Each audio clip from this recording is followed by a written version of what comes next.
বিসমিল্লাহির রহমানির রহিম। আদ-দারসুল খামিস ওয়া সালাসুন। উসুলুত তাখরিজ বা হাদিস বের করার মূলনীতির 35তম দর্স। এই দর্সে আমরা আলোচনা করব কিতাব মিফতাহে কুনুজিস সুন্নাহ। এই কিতাবটিকে বা এই ফেহরিস্টটিকে আধুনিক ফেহরিস্ট হিসেবে গণ্য করা হয় এবং এই ফেহরিস্টটিকে সাজানো হয়েছে বিষয়বস্তু অর্থাৎ মৌজু হিসাবে। এখন আমি আপনাদের সামনে এর বিস্তারিত আলোচনা করব, এর লেখার পদ্ধতি সম্পর্কে, অন্যান্য যত বিষয়গুলো আছে সবগুলো সম্পর্কে আলোচনা করব। এই কিতাবটি লিখেছেন এবং সাজিয়েছেন একজন প্রাচ্যবিদ মুস্তাশরিক হালন্দি আদ-দাক্তুর আল-নুজ্জান বুইনসিক। তার মৃত্যু 1939 খ্রিস্টাব্দে।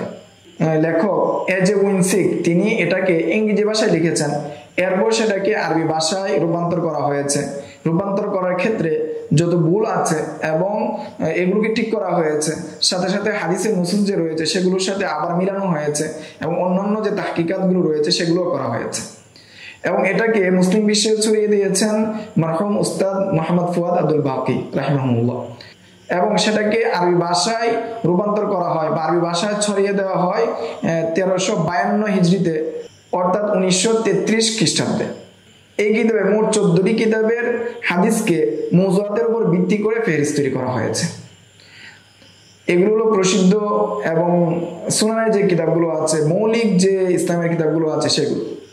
নাম্বার 1 সহিহুল বুখারী, নাম্বার 2 সহিহ মুসলিম, নাম্বার 3 সুনান আবি দাউদ, নাম্বার 4 জামিউ তিরমিজি, নাম্বার 5 সুনান নাসাই, নাম্বার 6 সুনান ইবনে মাজাহ, নাম্বার 7 মুওয়াত্তা মালিক, নাম্বার 8 মুসনাদ আহমদ, নাম্বার 9 মুসনাদ আবি দাউদ তায়ালিসি, নাম্বার 10 সুনানুদ দারিমি, নাম্বার 11 মুসনাদ যায়েদ ইবনে আলী, নাম্বার 12 সিরাত ইবনে হিশাম, নাম্বার 13 মাগাজিল ওয়াকিদি, নাম্বার 14 তাওকাত ইবনে সাদ।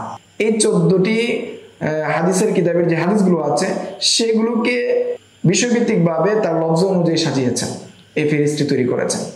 লাইদন ইউনিভার্সিটির আরবি প্রভাষক যে প্রাচ্যবিদ আছেন তিনি এই কিতাবটি লিখতে প্রায় 10 বছর সময় নিয়েছেন, অর্থাৎ 10 বছর অতিবাহিত করেছেন এই ফেহরিস্টটা তৈরি করতে।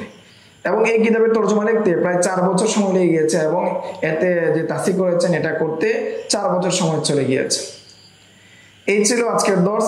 আগামী দর্সে আমরা এই কিতাবের বিন্যাস পদ্ধতি এবং এই কিতাবের মাওয়াদের যে বিন্যাস করা হয়েছে সেই সম্পর্কে আমরা বিস্তারিত জানবো। আসসালামু আলাইকুম রহমতুল্লাহ।